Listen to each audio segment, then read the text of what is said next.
into your seated posture. Cross legs, half lotus or full lotus. Focusing on that space in between the eyebrows. Taking that deep breath in through the belly. Engaging the diaphragm. Filling up the lungs fully and completely. Slowly exhale. As you contract the ribs and let out the last bit of breath as you pull that belly button in towards the spine. Starting all over again, taking that deep breath in through the belly, allowing each breath to get heavier and heavier as you sink into your personal meditation. Today we're going to start part 1 of Malcolm Gladwell's David and Goliath, Underdogs, Misfits, and the Art of Battling Giants.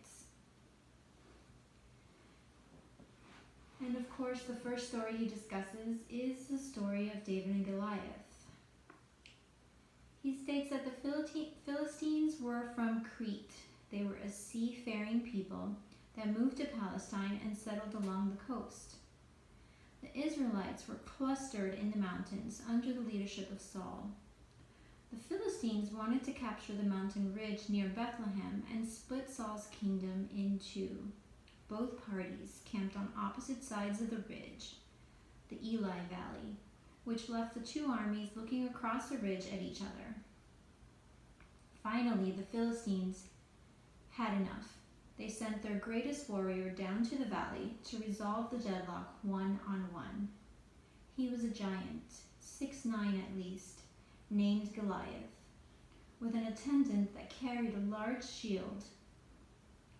In the Israelite camp, a shepherd boy came forward. Saul objected, calling David a boy, but the shepherd was adamant. He had faced more ferocious opponents than this, he argued. When the lion or bear would go after his sheep, he would go after it and strike it down.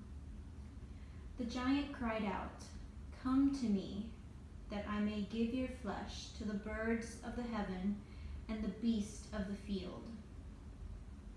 Goliath was asking for single combat. This was common practice in the ancient world.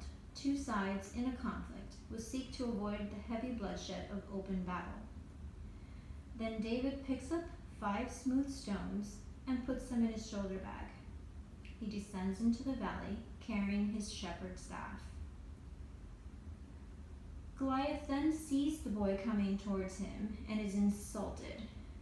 "Am I a dog that you should come to me with sticks?" he states. What happens next is a matter of legend. David puts one of his stones in the pouch of the sling, and he fires to Goliath's exposed forehead. Goliath falls stunned. David runs towards him, seizes the giant's sword, and cuts off his head.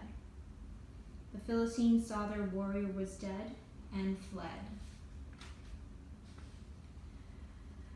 The battle is won miraculously by an underdog, who by all expectations should not have won at all.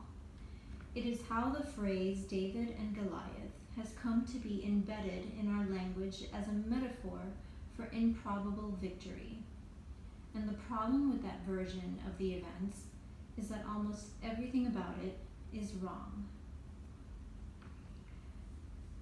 In the time, ancient armies had 3 kinds of warriors: cavalry, which included horses and chariots; infantry; and projectile warriors, which included archers and slingers. Slinging took an enormous amount of skill and practice, but once mastered, was deadly. Goliath is heavy infantry. When he says, "Come to me," he means come right up to me so we may fight one-on-one. When Saul tries to give David his armor, he is operating under the same assumption that David will fight one-on-one. David, however, has no intentions to fight under single combat. When he tells Saul that he has killed bears and lions, he does not just as testimony to his courage, but to make another point as well, that he intends to fight Goliath as a projectile warrior. He runs at Goliath, aiming his projectile at Goliath's forehead, possibly as fast as 34 meters per second, more than enough to render him unconscious or dead, and equivalent to a fair-sized modern handgun. What could Goliath do?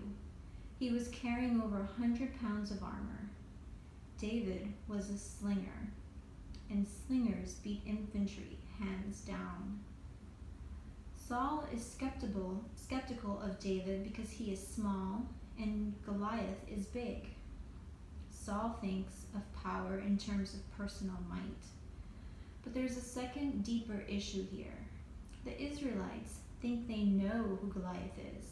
They size him up and jump to conclusions, but they do not really see him.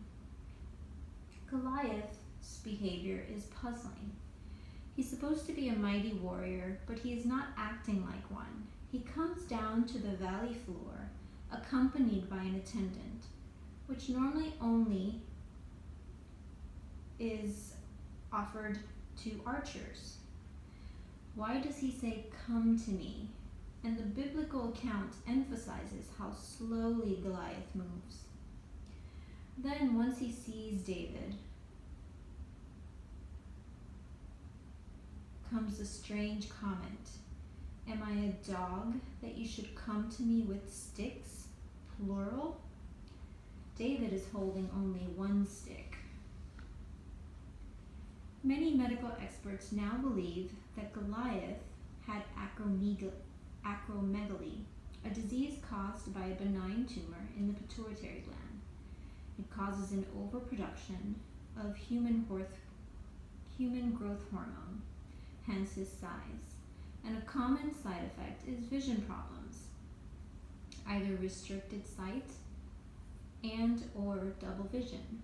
Why does he need the attendant? Because it is his visual guide. Why does he move so slow? Because the world around him is a visual blur.